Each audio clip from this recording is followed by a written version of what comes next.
yaadoje piɓi fifti ndondi donki putti ɓe coyni ƴiwole ngam ɓe cikkima caayi nde labale ndikki ɓe kawri e mayre ɓe ndikki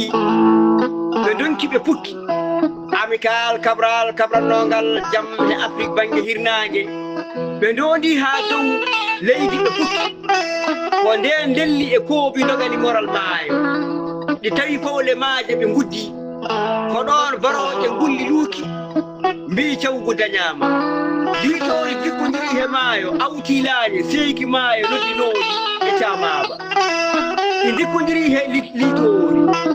liitori liiti kono darinoɓe fongo maayo paamani ko nden ɗi ndewi haare ha ɗi jantoyi Afrique banggue worko moros worsiti ɓulli ɓamtare siiɗi ndelam ndeyinoɗam he ladde sukkunode kuɗoli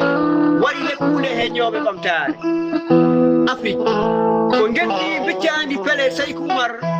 laatinodi naange kisal ko nden pobbi faraysi mbirani teɗoje Afrique naaɓe kadi teɗoje tedde yummaje kutiji kunali ndewi sababa kono jiitani ɓiɓɓe ko nden Amérique ngaari maɓɓe gal halde ndi wawa ƴeŋade sakka itta tuyange rebbe fukko bonande mum he bettandi tinkandi koode ɓamtare Afrique Mouhamadou Dicko jikkodiri he ande Afrique ƴeyi ko Iblisa baako barowo kaako kiitalo Afrique ko hayre mahalde jeno tinkirandi toɓo iloji cawle coɓoje ndelam Afrique ko gendi kewdi barke kewnodi barode laatinodi gendi fitiram golle kewdi ngaru gaɗɗinodi wasɓe ñamoɓe ha deedi puññino ɓe kaɓanta ko gande diwtoje sakkaji renno leliɓe ha nandi he mayɓe fatɓe hasbore hasbeteɓe hutteteɓe no kirsuɗo dammol ina serda tew he wuri so won leliɓe ha nandi he mayɓe won dariɓe ha nandi he jullaji Mouhamadou Dicko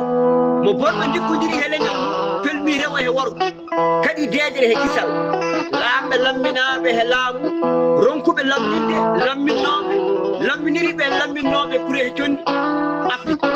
gandal e humon binnagal teppiɓe he ɗaɓɓere gandal ɓe goni majjuma he laabi ɓamtare Emmanuel Macron ko kusɗo endu ɓamtare Afrique ma ko moññalno lamɓe Afrique ngam wadde ɓes leydi artirde diƴe soppude coɓoji kadi mamaji liggi roƴiɓe gacci